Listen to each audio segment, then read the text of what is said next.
So, short little story is not too long ago, one of our volunteers, who is probably would consider herself a city girl, had been taken out in the Flint Hills by a local rancher on his four wheeler. And she came back and she said, the stories he told me and the things I learned were amazing. If only we could figure out how to share that. So out of that little excursion that one of our volunteers took, we came up with the Ranching Heritage Prairie Talk series. It's a way for you to go out on that four-wheeler and hear the stories and see the beauty of the Flint Hills, which we know you must appreciate because, there's never a bad day to be in the Flint Hills, even when it's 100 degrees. I do. Yeah. Oh, wow. And when I was worrying a little earlier this week about the weather, Jim said very stoically, it's summer. So our Ranching Heritage Talk series, Prairie Talk series, shares the stories of families who have been ranching in the Flint Hills for generations. I know we all know the Hoy family is so well known for their dedication to the preservation and actually their success at preserving the Flint Hills. But today we're going to hear a different story from them. And so please welcome the Boyd family.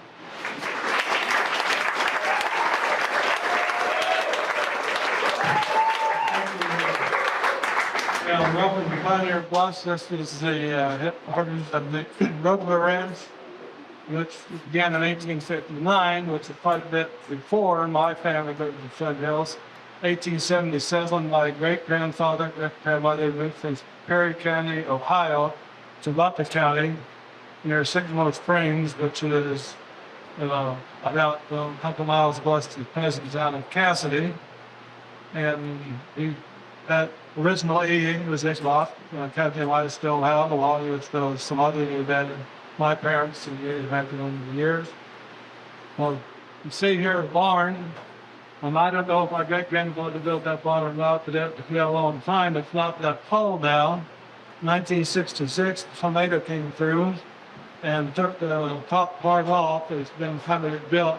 There's a very big heavy loading chute just to the right of the picture there to make the bridge planks. My father was at the barn. He told me that he dove underneath the loading chute and it was all over it. The house 100 feet away wasn't touched.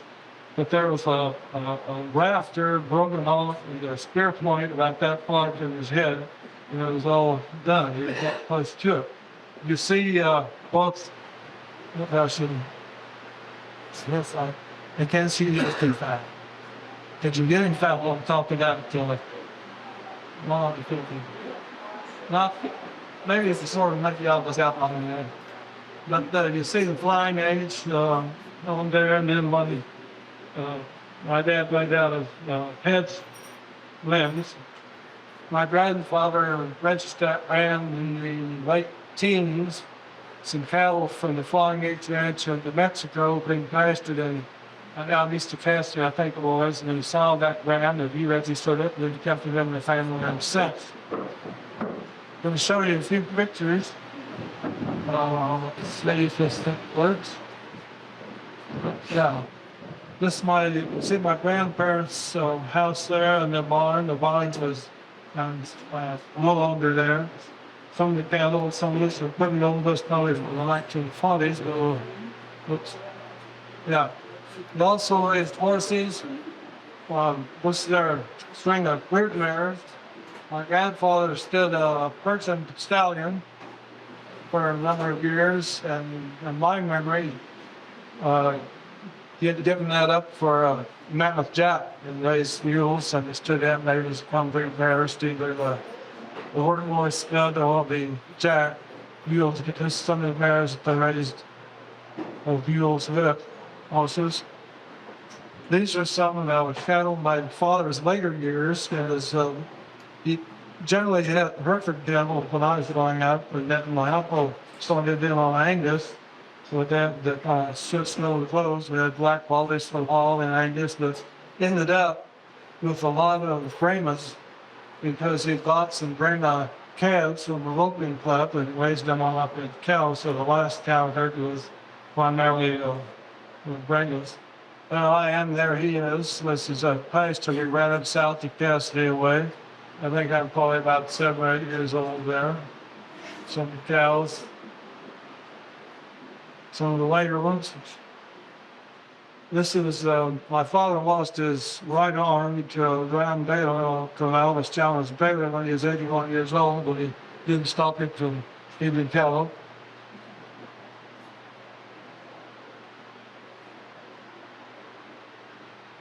This is again my grandparents' place with my Aunt Virginia.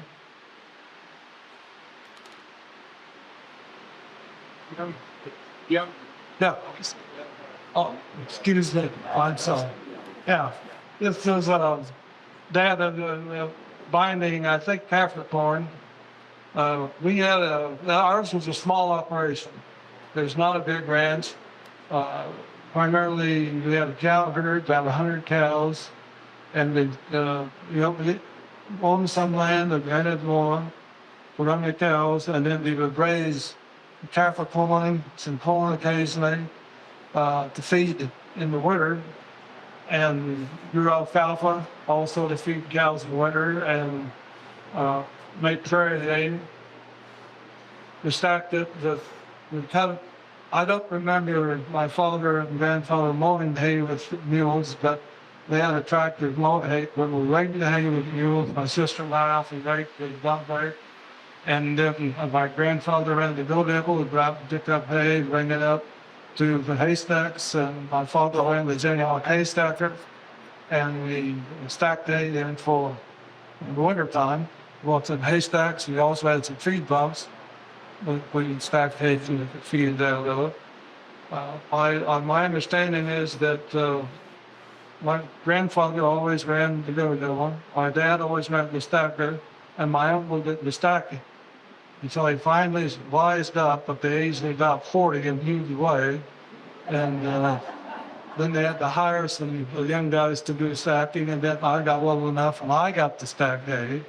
And my grandfather was a real stickler for hay stacking. He said a good haystack will split a raindrop. If one raindrop comes off that stack, you want half of it to run off on one side and half to run off on the other. And about that time, I began to lobby for a hay baler. And of course, we finally got 1957. It's time to get a hay baler. Yeah, and there, my uncle and Marshall on top of that load of hay, pretty good load. My grandmother sitting in the doorway of the barn with Aunt Virginia, the youngest of the three daughters. Aunt and Gerald, the taller one, Aunt Peter, the shorter one. Getting ready to put some hay there in the hay now, I guess. I don't know. They would have used force, hay force or something up there. Anyway, that's what they took the picture.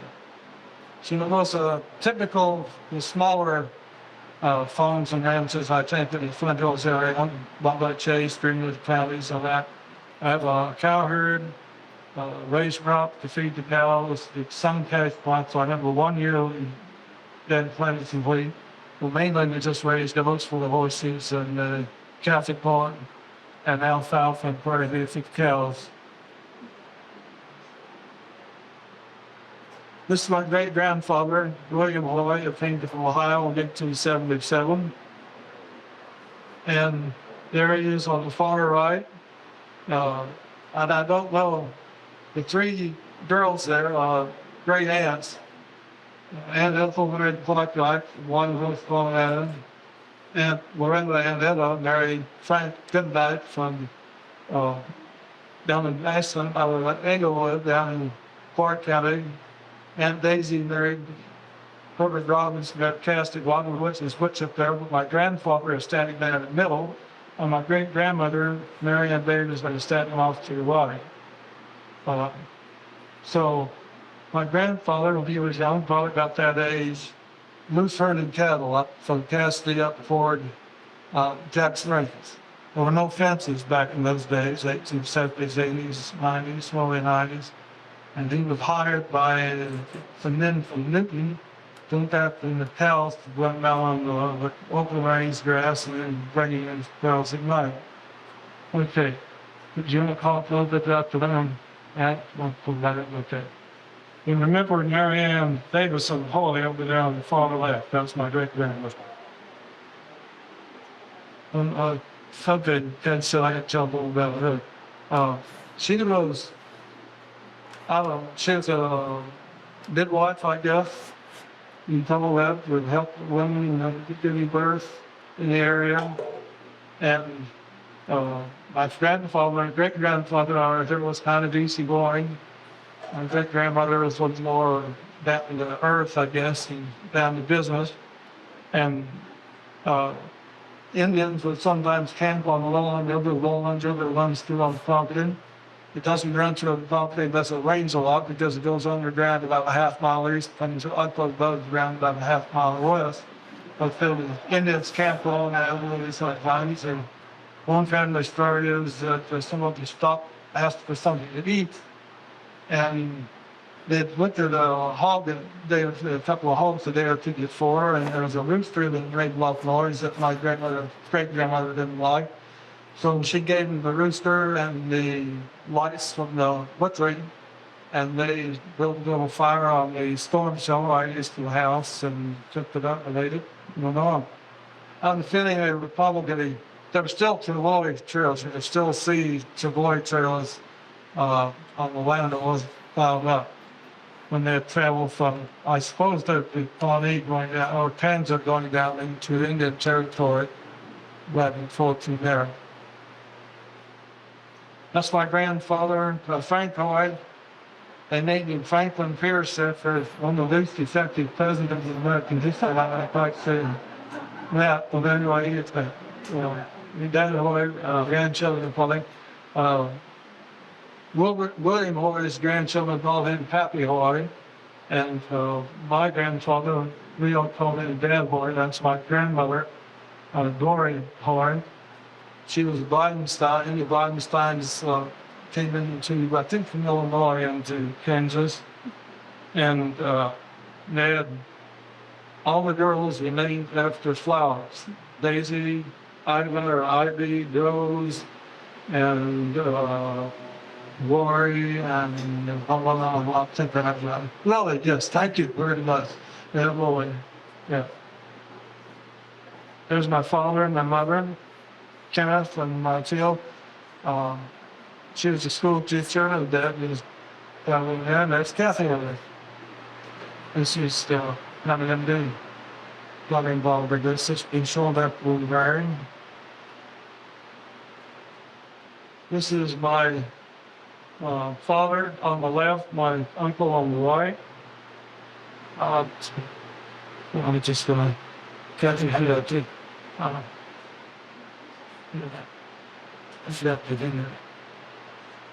My grandson Henry is working on the Dusty Green's ranch this summer, did last summer.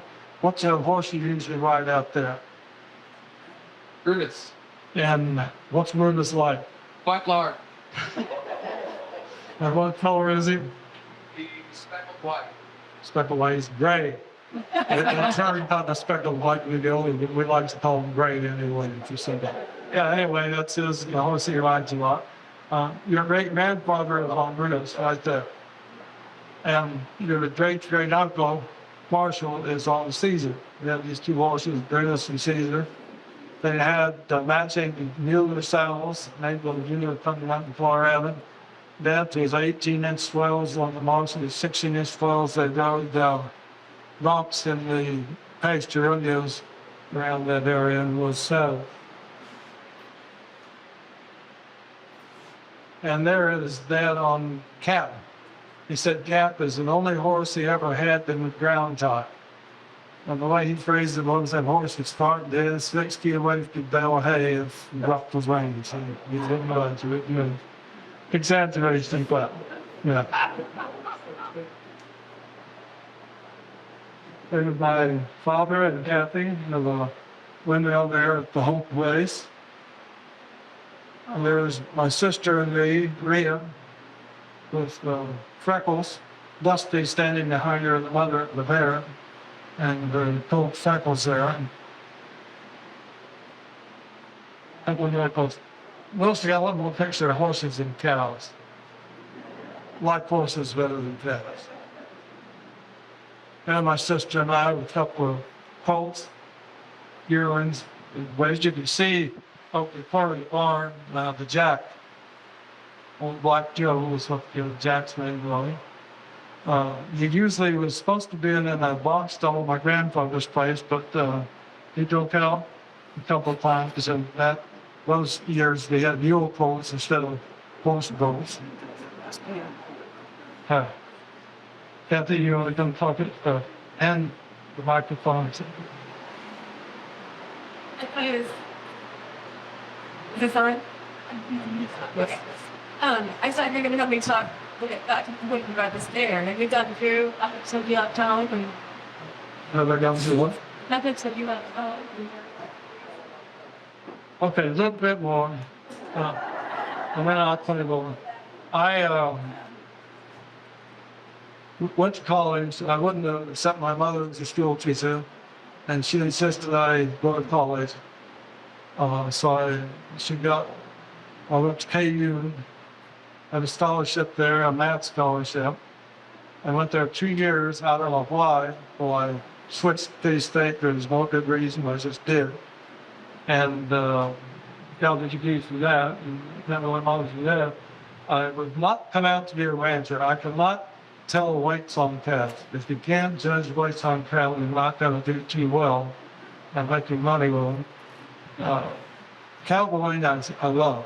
And I still get to do that thanks to my son and daughter-in-law. But the ranching part, I didn't have the facility for that, I think. So I left home back to my sister just a little bit.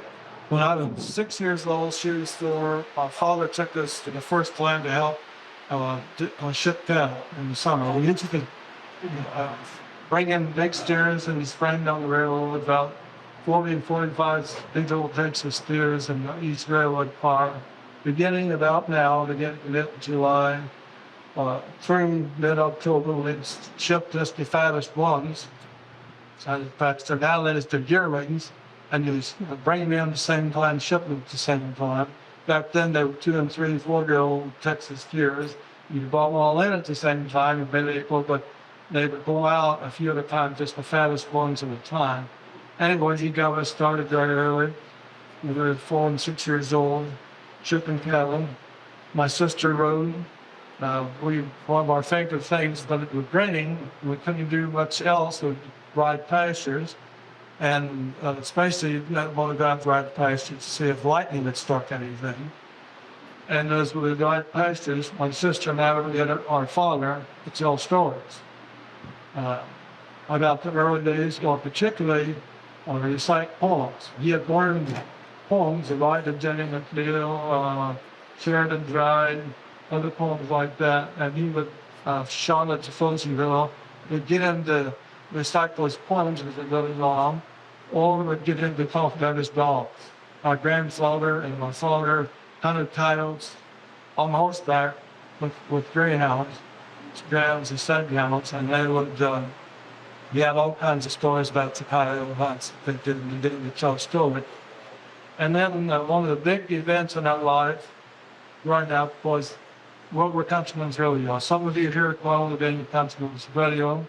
We ran it from about 1936, 7 to about 1966, 7, something like that.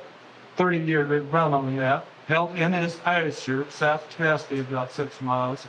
Section pasture, the house and barn were kind of off to the east central part, and the arena was southwest of them, like a quarter of the mile. My sister and I would get up early in the morning, very early in the morning, and get a horse and saddle, and ride from our house, not probably about 8 miles, past Aikman. Aikman was a big water tower where they could replace the water in the steam engines on Santa Fe. And we passed that to Templeton's Ranch and went going at West Gate. And just in time, King Wilbur and his ranch hands and the others were out there rounding up the spot. Because Wilbur had his cows and calves, the bulldogging the steers, the brandle bulls, and the bucking horses all running that section of pasture. I would round them up along at the arena, along at the fields, and he'd sort them out, trying to sort out values and that. But we'd always ride down there. Every year, get up early and march down, be on the roundup, and then the rest of the day taking the radio. And Kathy and I have been married about a year, maybe two. I think it was the last rodeo, either that or the next to last rodeo that put on down there. We got up early, saddled horses, and rode down this like my sister and I used to early on. Okay, I'll tell you what we do that. Okay, don't you have more photographs? What's that? This does have some relevance for what I'm going to say. I bet.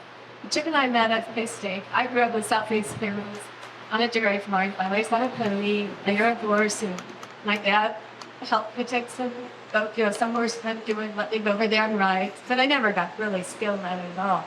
But I just was crazy. They said I loved animals too much. I was my growing up in my family. But so when I met Jim, I was really excited about getting into a ranching family.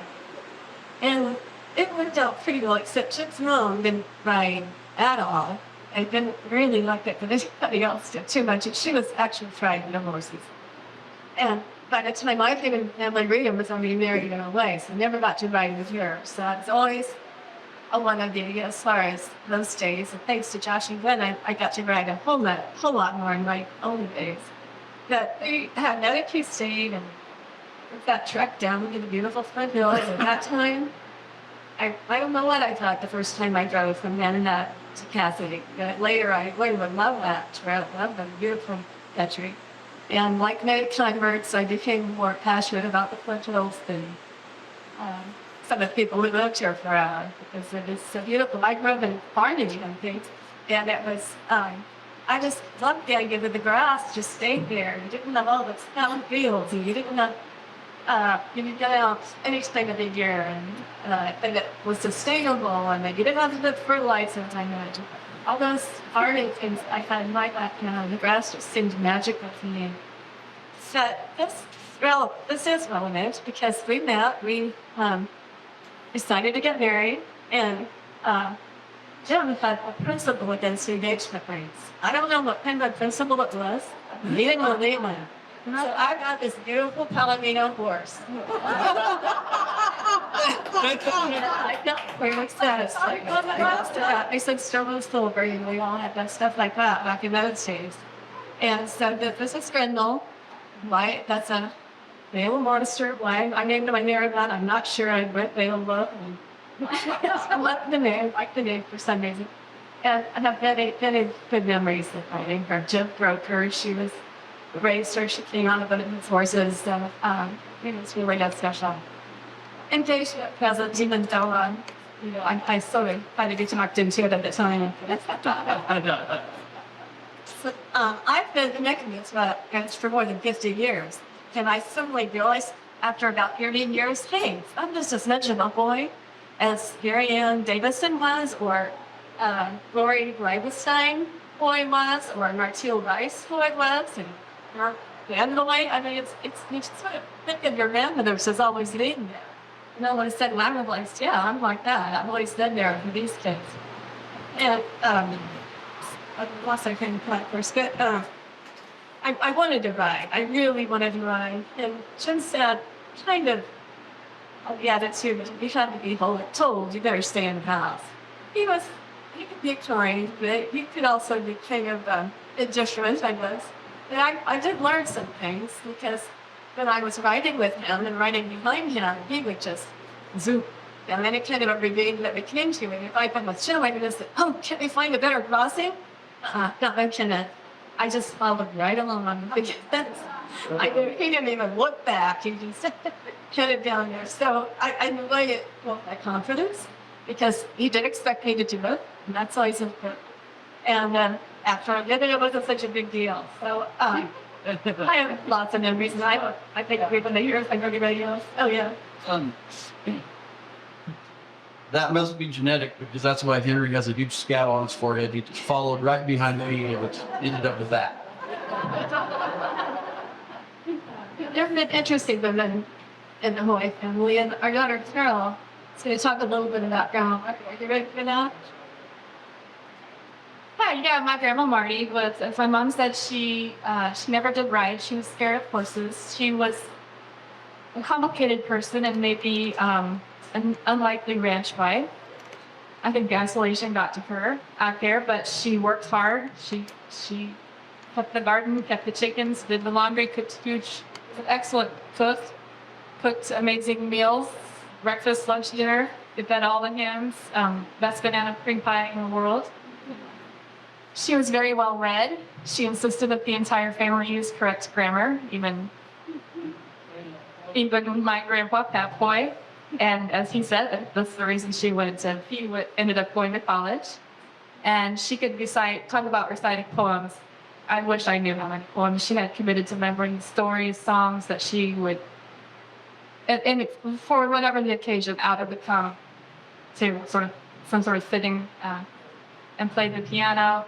And one way as I said, she had some complicated affection toward the Flint Hills, I guess. But when you see her paintings, she was a painter. Her paintings of the Flint Hills, you can see how much she loved them too.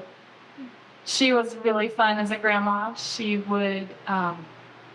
One of my favorite memories is when a day about like this, we were out all day doing I don't know what, fixing vents. We got overheated. She started dumping water all over the both of us, and Pat was always really stern.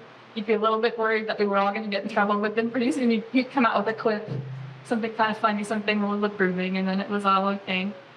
And then she would, in the summers when we would stay there, she would pull cots out under the cedars in the backyard. In the morning we would wake up and she would have hooked up the electric skillet with an extension cord and would be cooking pancakes out there in the morning for us. So I remember one year she had frozen snow in the freezer, and for my summer birthday we had a snowball fight, and so she was a lot of fun, and shared a lot of her stories with me about her childhood and what it was like when she was first married and the hard work women had to do that really inspired my projects with collecting oral histories of Flint Hills women, because I actually had a dream that I was, after she had already passed on, that I was getting that story from her, and then I decided maybe to collect these stories. So I might mention that during the 1950s, there was a terrible drought. In the 50s, you think it's hot today. 107 would be a fairly cool day back in the 50s, going to 112, 14. And bad droughts, no rain to speak of for about 5 years in there. But it hadn't been for the Kansas Turnpike and my mother, we might not have the ranch down there because they had done a job driving a truck on the turnpike when they were building the turnpike in 1956. And I think he actually had to do an introductory membership to the Teamsters. So I depend on my father as a Teamster that had the union that he did that, and he got me a job at age 16 of weighing gravel on asphalt or something like they were hauling it out on there. But my mother, she came from Conway Springs in Sumner County up in Butler County to school. That's where they met. And during the 1950s, she was teaching on the provisional certificate that they could do back in those days.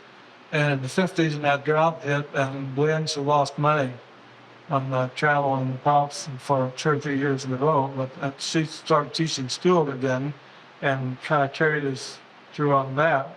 And also went back to school at Flint State and ended up getting not only an undergraduate, but a master's degree too before she was all done. Yeah. I'm going to come over with pictures here, and I'm going to ask. I was just going to add that an often repeated remark that I've heard from women is behind every good rancher is a good school teacher. No. That colt right there, I raised 2 colts. They were full brothers. The first one was about 15 hands high, maybe a little bit higher, and tall, kind of rangy horse, and a pretty good cattle horse. And we sold him, and the guy started teaming up with how much money did he win the first year? 40,000 or something. So that horse, he went to the finals in 2 or 3 years in a row, and won, I suppose, 100,000 or so all together. And was a heck of a good horse in the rodeo arena. This is his full brother, who never got over 14-1, and threw Josh off 3 times in one day. Once ducked in a water so high, it was bucking and threw him off. Threw me off a couple of times. We ended up selling him to Rumford's, and that horse was a bucking horse, a rodeo horse. So both of them horses were good rodeo horses. One rope off up, the other to buck people off. Josh, and then this is a picture here, my last picture, just to make you feel about how I feel. These are horses at home. I put this here to the little mare on the right was probably the best cow horse I ever had, and the one next to her is Kathy's mare, and she's an excellent horse, and I have pinned on. She hates cows. Oh my gosh, she can just go after them. Anyway, Josh, you have a few memories of that red and flying WRX, okay?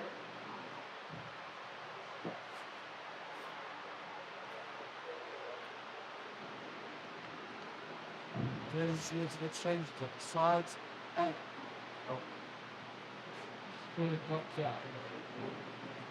All right, I guess I'll just start out with some early childhood memories.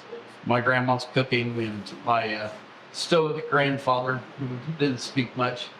But one of my early memories, one of my favorite early memories, is sitting in my grandparents' house, and my grandmother had been up since 3 o'clock something, and cooked a huge breakfast for a whole crew of cowboys up moving cattle. Then we moved from Burns' pasture up in Archbridge, and a bunch of old timers and my dad, my family, and just stacked up piles of pancakes and biscuits and gravy and chicken fried steak, and just, I mean, delicious breakfast. And then getting on horseback in the dark and riding down, gathering a pasture, and riding them up to the Archbridge pasture. It's one of my really early influences, I guess. I think that's where I get my love of cowboying and cooking. So, I got them both in one day there. And as far as my grandfather, I can remember vividly just following behind him and just desperately hoping that I was not doing the wrong thing and that I was doing the right thing. And trying so hard. If he turned and then scowled, you knew you were doing the wrong thing. If he didn't turn, you knew you were doing the right things. Kind of was the indicator there.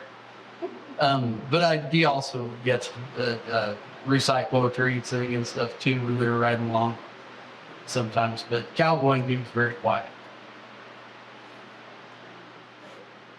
Yeah, and early on I got stuck. I thought at the time I was getting stuck with Pap's good friend Toad Griffin.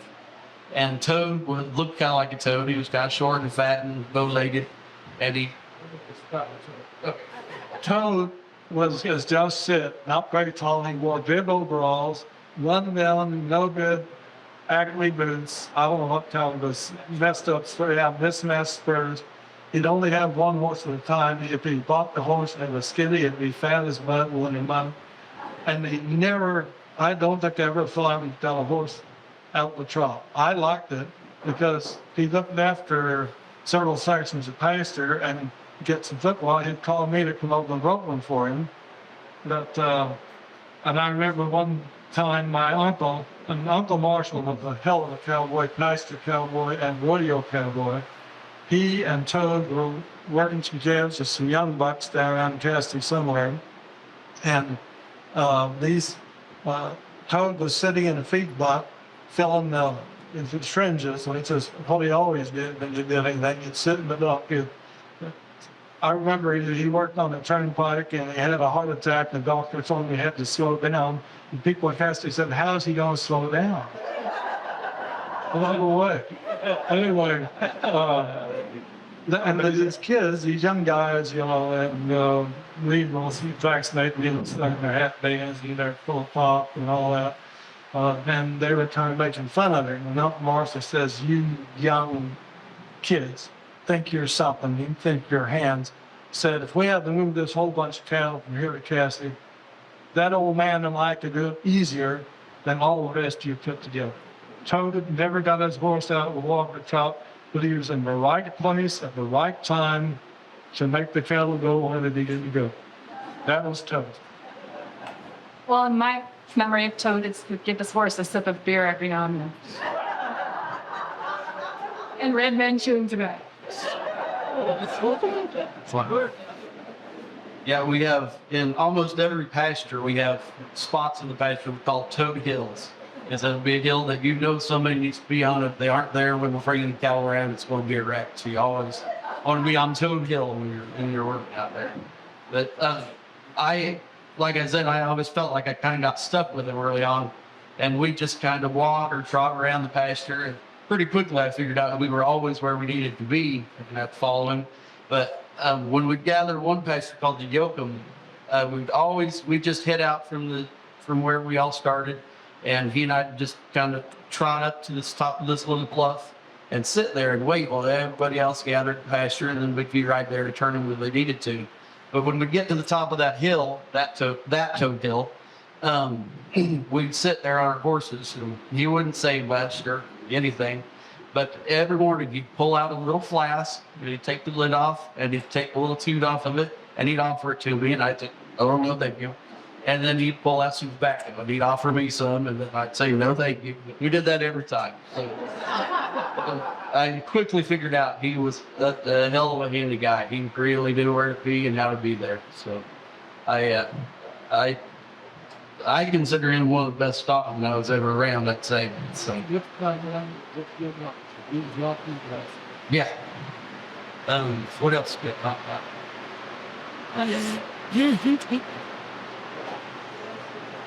Am I supposed to keep talking, I guess? Oh, okay.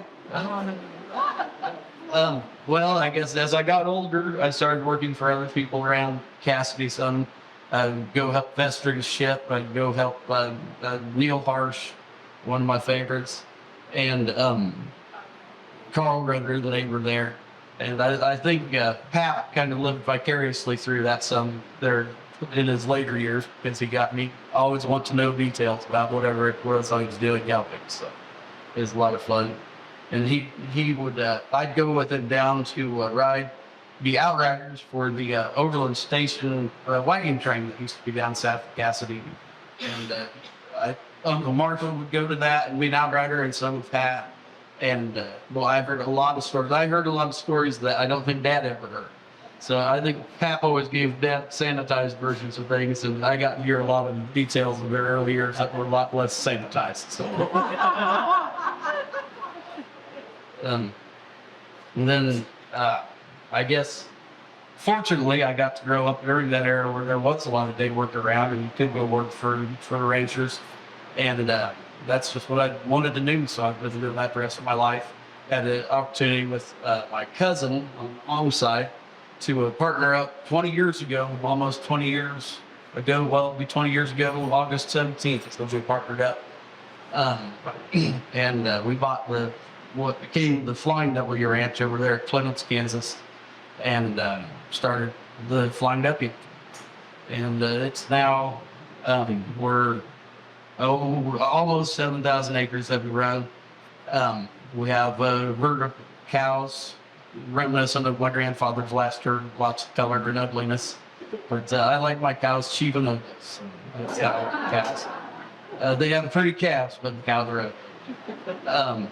And we run yearlings, 90-day yearlings, about 1,500 a year usually, sometimes upwards of that. And then we have our own cows, 188 cows, and then we take in customer cows too that we take care of. What do you want to talk more about? We have close to 60 horses, 8 dogs, and no chickens or pigs. And we do have 3 mules and 2 miniature ponies. 2 miniature ponies, a mule, and 3 miniature donkeys. Cats. Yeah, and the cats. We have a lot of cats. We want to talk about the guest ranch part?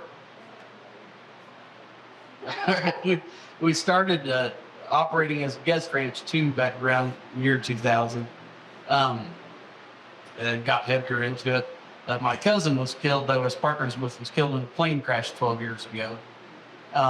And when that happened, we had to figure out other ways to, we suddenly partnered with a bank instead of a cousin, so we had to get creative. But we started taking in guests, and we built some cabins in our lodge, and built our youth string up and started taking people in. And at first, we were pretty nervous that we wouldn't like it, or that it'd be intrusive on our lifestyle and all, but we really found that we would just love it, because we're sharing what we love with people who've chosen to come out and experience it, and we really enjoy it. So, we never look back. We liked it. Yes.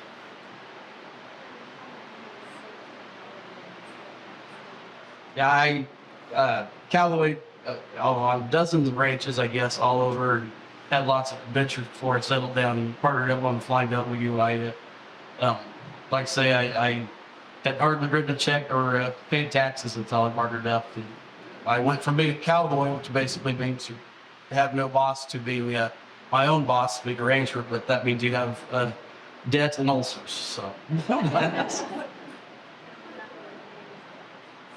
Yeah, the reason we're the Flying W, of course, the family ranch is the Flying H, and it's kind of tradition in ranching.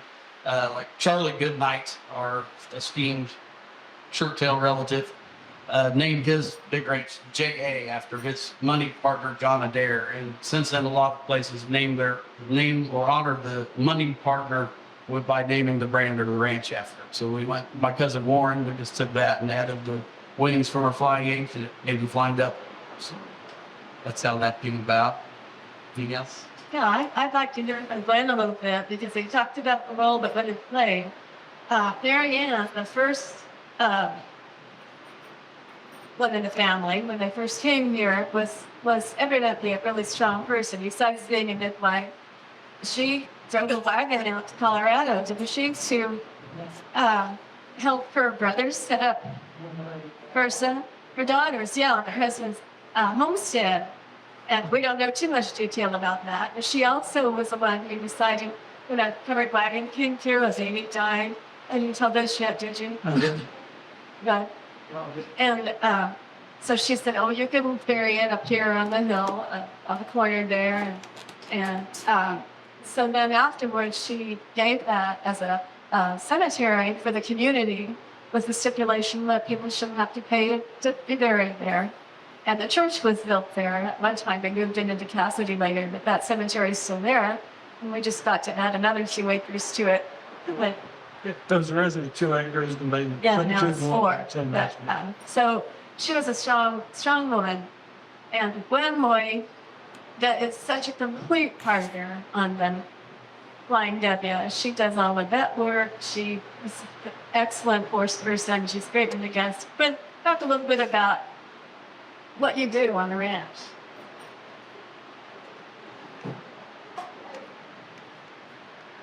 Okay, I'm Gwen, and I want to introduce somebody. This is our daughter Josie, and come on here, Opie.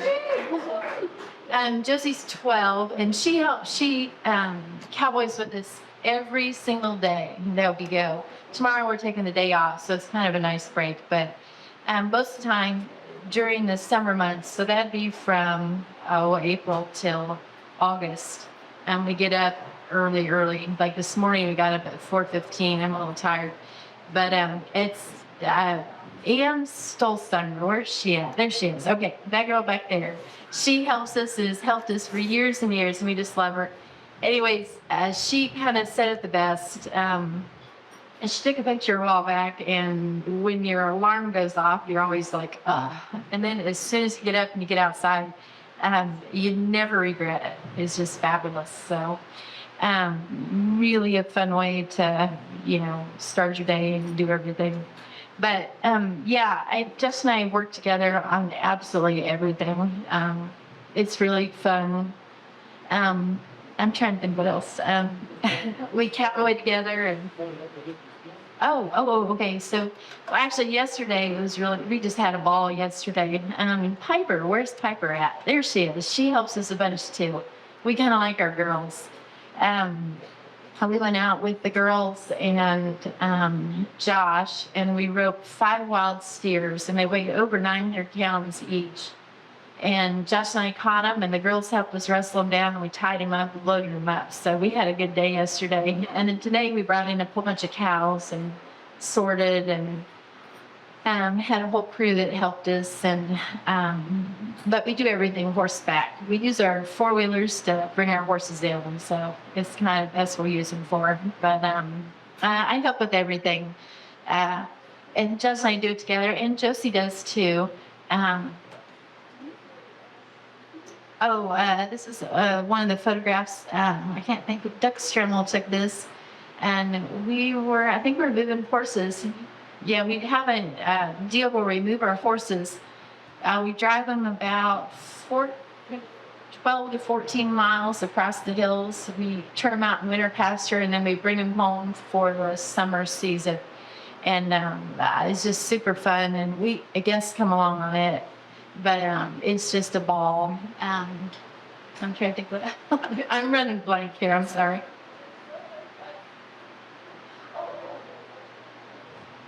Okay. This is that one there. Oh, this is our flames in the Flint Hills. And Bruce Hobel took this. And Bruce is here. Where's he? There he is, right there. There's a bunch of people here that become really good friends with us, and gosh, we just appreciate everybody and coming out to participate in everything that we love and that we do in our daily life, and it makes it really special. But we have an event in April, and people come out and participate in going burn in the Prairie, and it's called Flames in the Flint Hills, and this is one of the photographs, and it's just amazing. You can't really describe the events until you actually go to them, or describe burning to somebody until they actually experience it. And it's kind of the same with cowboying, or seeing the sunrise on a horse, and it's pretty special. Oh, this is another one too. We had the big fireworks. You can see the remnants of the fire. Bruce took this too. Bruce, I'm using your photos a lot. Oh, this is another. This is all of us together. We're just heading out. I think Jack Fiden's in there too. Jack, wave your hand. There's a whole bunch of people here. We were gathering the horses as they were new to ride. Just a really good time. Oh, there's Josh. He's on his favorite horse, Pepper Jack. And Pepper Jack, he got her how many years ago? Like 8 or 9 years ago. She was just a handful. She was something else, and he just loved her. And it's just Poirier beside him. And she turned out to be one of his best horses. Oh, there he is. And we use dogs a lot. Jim was talking about, his dad, Uncle Marshall, using dogs. And Josh and I love dogs. And we have 8. And we take them with us all the time. And everybody that knows us knows how much we like our dogs. But we use them for cowboying. We chase coyotes on horseback, everything. So, with our dogs. So it's real fun. We have a good time. This is our dog, Maeve. She was a mastiff. So, and she, oh my goodness, was she ferocious. She was awesome.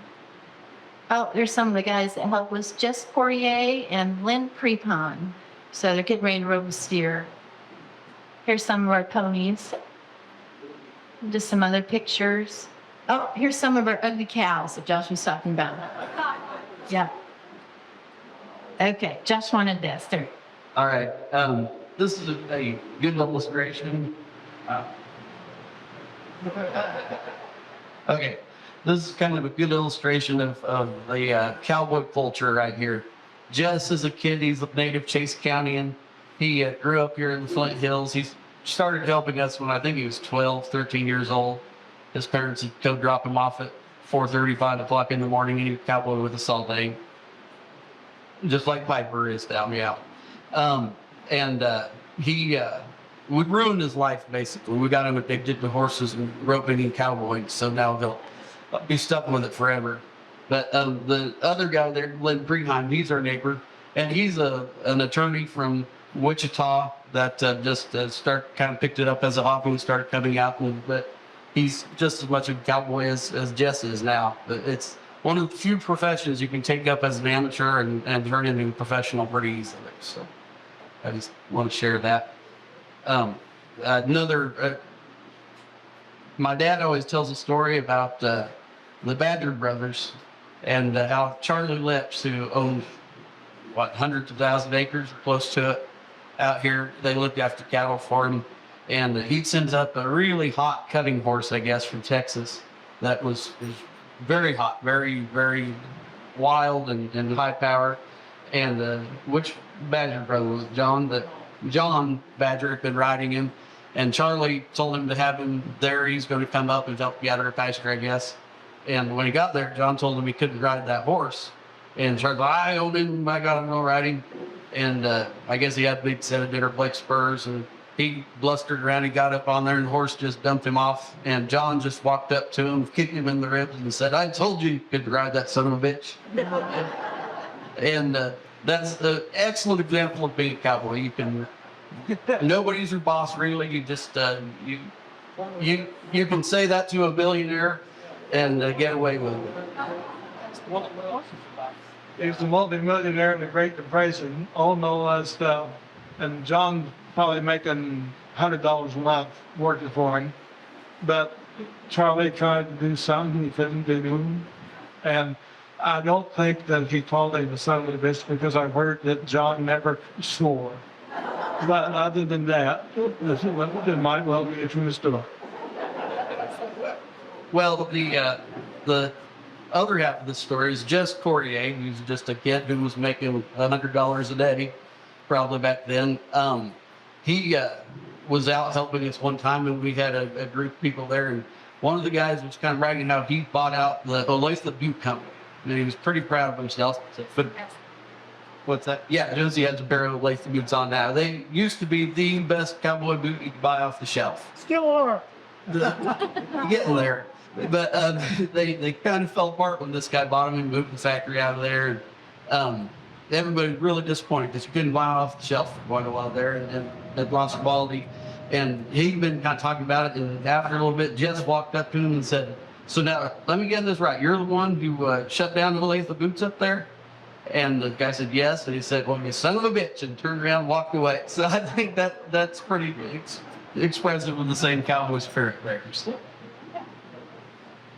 Right. I just had to say another thing too. Those of you that know me well know I have quite a colorful language. I kind of tone it down when I'm in public, obviously for good reason. But so that kind of goes with the cowboy, I guess, mentality or something. I don't know, but I do enjoy my cussing. So I'll do a couple more pictures here. I don't know how long you want me to do these. This is there's some of our ponies. We have draft teams too. We have 3 draft teams, and just an assortment of horses. And Josh and I just have a ball. We hook our draft teams up and we feed our cows and do all kinds of fun stuff. So we have a good time with Josie too. Oh, there's Jess again. Jess was really proud of this picture. Oh, there's some more cows again. Yeah. Oh, Josie wanted me to tell you the red steer to the left of the cow that's bawling, his name was Sheldon. And Josie and I got a couple loads of cattle in from Utah, and they were supposed to be these high-powered cattle that would gain weight, and what was the name of them? Oh, it was from Leachman's. Anyways, they were supposed to gain like phenomenal amounts of weight and everything. They didn't. It was awful. I think they gained 0.5 a day. Anyways, we kept Sheldon until last year or the year before. I think he was close to 20 years old, and he weighed over 2 tons. He was big. But I'm sorry. He weighed over a ton. He weighed about 2,200 pounds, I call it. And oh my gosh, we kept him as a reminder to be careful when we buy cattle. So. And then the steer, the one to the left of him, and some of you have seen him before, those of you that have been out, his name's Diablo. And we had him as a bull. We still have him, and what is he, 16 or 17 now? And he's big, probably 1,800 pounds. Anyways, we had him as a bull, and he kept getting out. And so we made him a steer, so, and he's much nicer. But he would run at you with his horns pointed and try to get your horse and stuff. Yeah, he was something else. So, yeah. Oh, just wants to tell. So we caught him. We rode him out in the pasture. Here, I'll let Josh tell. It's a good story. A little gory, but. All right. Well, so Diablo, we had two foal calves that we kept back to keep as foals. One was Diablo and one was Jesus. And Jesus was just a little black and white bull, and he was real quiet. And we didn't think he did much, so we didn't really pay attention. But Diablo was great, big, and good looking. And but he started jumping out of the pens. He'd get out of anything. And he jumped into a herd of expensive cows that weren't supposed to be bred by anything quite that ugly. And we tried to get him out of the pasture, drive him back to the pen, but he wouldn't drive. He'd just take in and fight. And so we ended up, we just roped him and cut him. Well, when we cut him, he died. He quit breathing, his eyes rolled back in his head, his heart quit. And I slapped him around, tried to get him to come back. And I was like, guys, I guess he stressed out and died. And I kicked him one more time right in the gut. And he drew breath and jumped up. And he's been fine, but he's been very respectful of me ever since. He knows I have the power of life and death of him. Okay. Yeah, that was a good one. I kept telling the boys, I'm like, I think he's dead. I think he's dead. Everybody's like, no, he's not. I'm like, he's dead. But he wasn't. Oh, there's Jess again. Oh, there's Jim, and he's on Pudge. Yeah, that's one of his good mares. She is something else. She's awesome. How old is she now? 17? She's 17, so. Yeah. Here, this is a kind of a Hoy legacy. On the left there is Greg Hoy, and how is he related? A distant cousin. But we were and Jim's in the middle, and Josh is on the right. We're all on our gray horses, and we were doing a co-ed ranch rodeo over at Canton Galva. And so, yeah, I was the girl on the team, and we just had a ball. So, yeah, we didn't win anything, but we had a good time. Oh, there's Jim. Again. Oh, sorry. This is one of our cattle drives. You kind of can see it. It's a bunch of our longhorns. And we got started our longhorns, I don't know how many years ago did we start doing? Well, we started about 11 years ago, and Josh had to talk me into it. So I was like, oh, they're ugly. I think we should do commercial cows. And I tell you what, it was the best decision ever. We just have a ball with them, and just really fun. We just enjoyed it. And longhorns are really interesting. They handle stress well, and so any kind of temperature, or they take less grass, and you can move them a lot, and they don't stress out and lose weight. And so we've really had a lot of enjoyment out of them. So, oh yes, and that's the other thing. Jim and Kathy have part of the cows too, so they own part of the longhorns with us, and they're the ones we partnered with them. We got our first longhorns out near Dodge City, and I'll let Jim. Yeah, but they were some of the. They came from this. I think they're that Justin. They come drink his stuff from the Wichita mountain thing down in Oklahoma. The last strain of pure longhorns. Baby, look, one of the best. They got a piece of the box.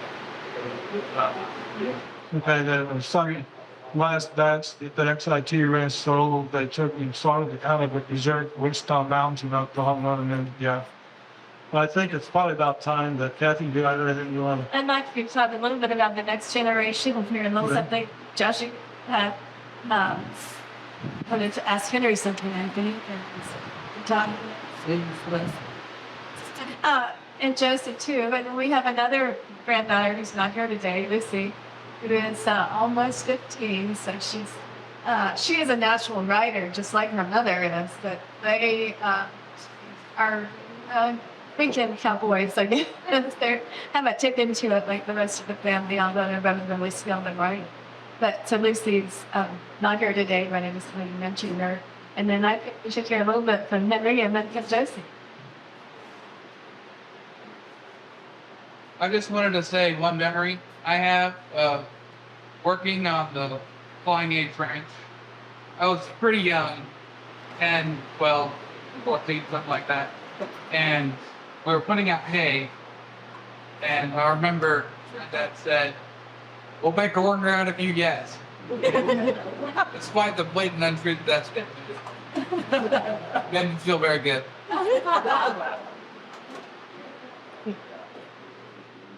My mom mentioned that my sister and her daughter are natural riders. Unfortunately, my wife and daughter are, and my dad is. I was not. My grandfather told me I rode like a sack of taters several times.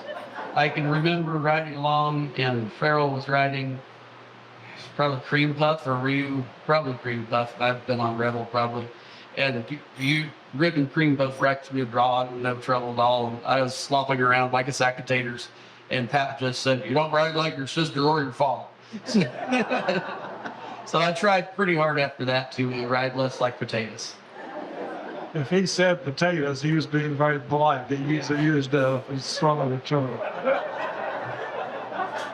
I think if anybody has a, Joseph, you've always said a little bit something about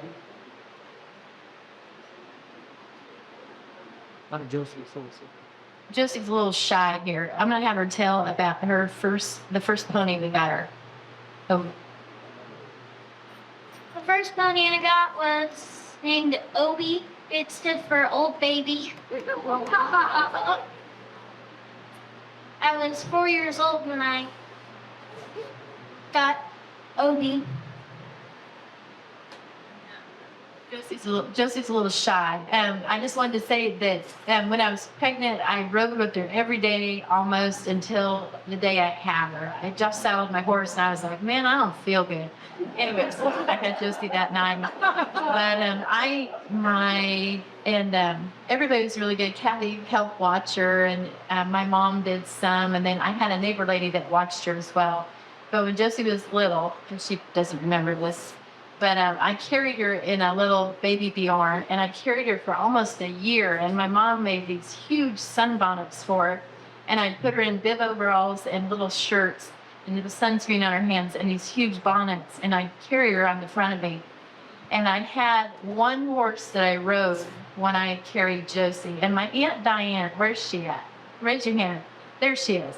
I love her to pieces. Anyway, she rides this horse that I used for Josie. Anyways, his name's Smokey. And Smokey, I think you could light a cannon off of and he wouldn't do anything wrong. And I carried Josie for almost a year and a half that way. It hurt my back a lot, but we had a good time in the stuff. And then the next pony she got was Lily. I got Lily for my 7th birthday. She was a small Palomino pony. She was one of my first cowboy horses. We went everywhere together. I'll make this short, but Lily was the first horse Josie could keep up with this on. So it made it really funny. So, yep. And yesterday I got a brag on her a little when we were catching those wild steers. Josie, she was on her pony, or horse Billy, and she held heels for us with the rope. And Ann, wherever Ann's at, Ann would wrestle them down and Piker would help. So it was fun. And one more thing too, it's been really fun, not fun's a good word, satisfying to work together as a family on everything. So. I think we're closing out our hour here. Anybody have a question or two? Might take a couple of questions. I'll come back to you. Yes. Jim, what was your experience with rattlesnakes? What was years that you've been in the Flint Hills? My experience with rattlesnakes was that you do run into them every once in a while. Here in the last one, it was about a week ago. We have a little cabin down there in Cassidy, and there's a guy out there in the front yard. So I'm going to quit going, when we're staying down there, I'm not going to walk barefoot out there anymore and die. So, but yeah, I'll do run into rattlesnakes every once in a while out here. I don't like to kill snakes. They catch a lot of lice and stuff. But rattlesnake that's up around the house, I don't want them there. You're asking about rattlesnakes. We were out in the pasture the other day, and Josh and I were riding side by side, and his horse spooked and went sideways, and a rattlesnake was laid out and sounded some tall grass, and that snake coiled up and went into some buckbrush and raised his head, and my horse's leg swung by, and the snake struck that fast and just barely missed him. So we see him periodically, but Have you had any trouble with them biting your dogs? What's that? Biting your dogs? Yeah, we have more trouble with copperheads biting dogs, but the rattlesnakes will give them warning, and the dogs will get away. It's copperheads that bite them sometimes. But we do have horses and cattle get bit by them. Dad has a mare that we think rolled on top of one because she got bit right on top of her with it. It swelled it real bad. But yeah, we've had several horses bitten over the years. I do have one rattlesnake story, I guess. I was working on a place in Colorado, and I was fixing a fence, and the bottom wire was messed up, and I had to lie down to get to it, and I did a cow trail, and so I just decided I'd scoot on the ground to the next post, and I did. I had my fencing pliers about like this microphone, and I scooted up when I got past the post, and there were great big old western diamondback pulled up on a flat rock, right there, maybe 1.5 foot from me, and I had the pliers just like that, and he raised his head up, and I just sat still, and he just, instead of striking, he just slithered off and went the other direction, which I was very happy about. He never rattled or anything. But I did actually wet my pants. That really can happen. I don't think I'd heard that story. It's a good thing the captain and I had heard that. We'd been more worried about that than we were worried. Another question? Yeah, back then. Do you have a rodeo, Eddie? Yeah. That's a setup question. Jerry Hedrick is on the board here at Pioneer Bluffs. Yeah, they used to rodeo, run the sand bombs, bull steers, blood calves. I think as far away as we got from home was Chicago 2 years ago. Won some calf filling up there in Chicago. Yeah, had a lot of fun doing it, but have more fun now healing calves and the branding pen than I ever did London and that. Right now. Yes. And Jim, this isn't a question, it's a commercial, it's all used to play. But if you can help me up, you probably don't be looking at those risks.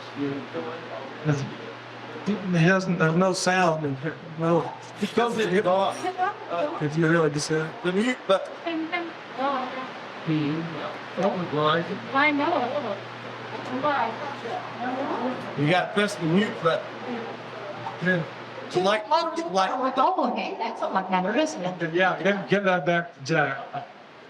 Well, what I said was, what the question is, it's a commercial, it's not people understand you're gonna clap it. But if you have the bottom lined up in this big one of their views, you do it. You'll have a great time, it's great thing to do, that's a good job. They do a very nice job with it. Glenn is excellent about matching up novices with the right horse. And they've had people from, 24 countries out there for the year. My favorite story of that is a 70-year-old man from Dublin, Ireland. It was his 70th birthday. He was on a cattle drive. They had just come from Dodge City. A real cowboy fan, his life's desire was to ride a longhorn, but the driver heard a longhorn. On his 70th birthday, he got to do that. He was all over the saddle. I was afraid he was going to hit the ground, but he stayed on it. Yes. Jack will pay you $20 later. Who does all the cooking now? Who does all the cooking? Kathy does at our house and Josh does there, yeah. Henry's a good cook too. Yeah. So we did the symphony this year. We did a meal for 1,000 people, and I know I keep recognizing people, but I see people that help us all the time. Janet Post, where's she at? Where's she at? There she is. She comes into our kitchen and she helps us, and what a phenomenal cook, and just amazing. But we did a meal for 1,000 people, and Henry, Ann, Josh, Josie, and myself. We did it all. And Kathy's a great cook too, and she came in and helped. But it's such a good time, and we love cooking. So, One more question for RNA. Back at the back there. Emily's got a question. I just, more comment, but I have to say it. This family, the values is, I think the principles becoming pretty much undefined and unrecognized and don't appreciate across the world as they are. Thank you for this. Well, thank you. Thank you.